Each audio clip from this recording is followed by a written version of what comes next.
And now, let's meet Philip Spencer, one of Britain's top industrialists, and hear about his experiences and ideas on improving company performance.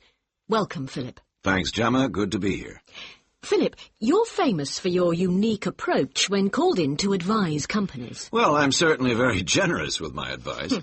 I always acknowledge genuine effort wherever possible. It is important to do so, but my job isn't to manage the company, it's to hunt down underlying weaknesses in the systems.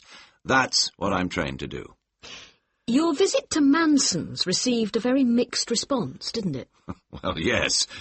Following my first visit, they'd researched the market more deeply and had improved product quality considerably, but on my return, I blamed their failures on the ancient assembly line, which they'd still done nothing about, despite my report, and which by now had led to a 10-year waiting list for their customers. The company was so upset by the comments I made during my second visit that they didn't invite me back. Another of your consultations took you to Criterion Glass, a family-run business. Yes. Their troubles started with an over-concentration on the actual making of the product, on the craftsmanship involved, without asking themselves whether there was still enough of a market for that type of product. Prices needed to be more competitive, too, something they hadn't considered sufficiently. As you said, you're famous for your advice to industry, but for a long time you were not at all successful in business yourself, were you? True. The first two organizations I headed went into liquidation. They were both relatively new companies, though, without a long history, and were trying to establish their brand name. People had tried to warn me, of course. The resources were there, that wasn't the problem, but I just couldn't get things to work, basically because financial services just isn't my field. You enjoy a strong public image, with your unusual choice of clothes, etc. Why did you start to cultivate this original style? Well, many people think I've developed this style just to get myself noticed, but it's really because I think my ability is what matters in business, more than my image.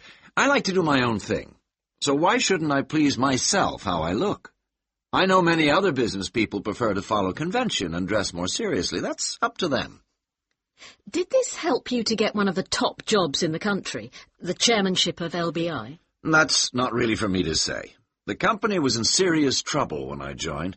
I think they recognized the risk-taker in me, and they needed someone who wasn't afraid of change. The management had preferred to play safe until then, and this, together with their rather poor reputation, was the cause of their problems. Your record in the second half of your career speaks for itself, of course. Now, when you look at managers today, how effective do you think they are? Well, there's great emphasis now on making money, which I know is what business is about, but too many managers today are interested in making money for themselves. There are a lot of strong personalities around, too, in leadership positions. But people forget that the sort of success which lasts requires close attention to every single aspect of the company, however unimportant it may appear. Well, you're full of energy yourself and working harder than ever at the age of 70. As you reflect on your long career, have you any advice for those just starting? Well, I've taken risks and made errors, but I've learned it's best never to worry about things you can't do anything about. If you did your best with the information you had at the time, then you must live with your mistakes and move on. Philip Spencer, thank you very much indeed. Now,